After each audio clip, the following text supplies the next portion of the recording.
In my first part, I want to talk about my painless anesthetic technique.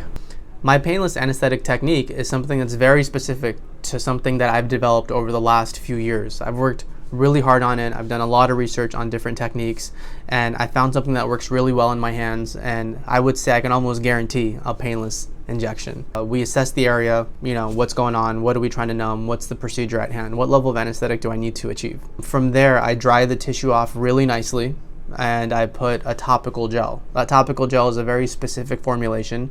It's much stronger, and I get that specifically from a pharmacist. And so the way it works is I dry the tissue off, then I apply the topical gel and I put a good amount of it, and then I keep it contained by putting another gauze on top of it, okay?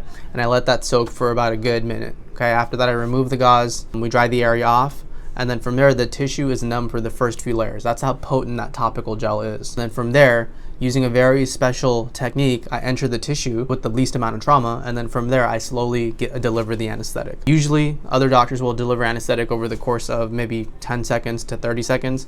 I take a little bit longer because the slower you go, the less you feel, and the less volume that gets deposited quickly into the tissue. Usually when it hurts, it's usually the burn of the anesthetic or the pressure of the anesthetic, the pressure of volume coming into your tissue. So I've solved both of those issues. One, I use anesthetics that are much more pH friendly, so it doesn't burn, and then I deliver very slowly, so it doesn't hurt from a volume standpoint. Once we accomplish those, usually the next step is to coach you on your breathing and talk you through it. Before you know it, a few minutes go by, you got all the anesthetic you needed, you are now comfortable for the procedure, and that is my painless anesthetic technique. If you want to see it in person, have a seat in my chair and I'll show you what it's all about.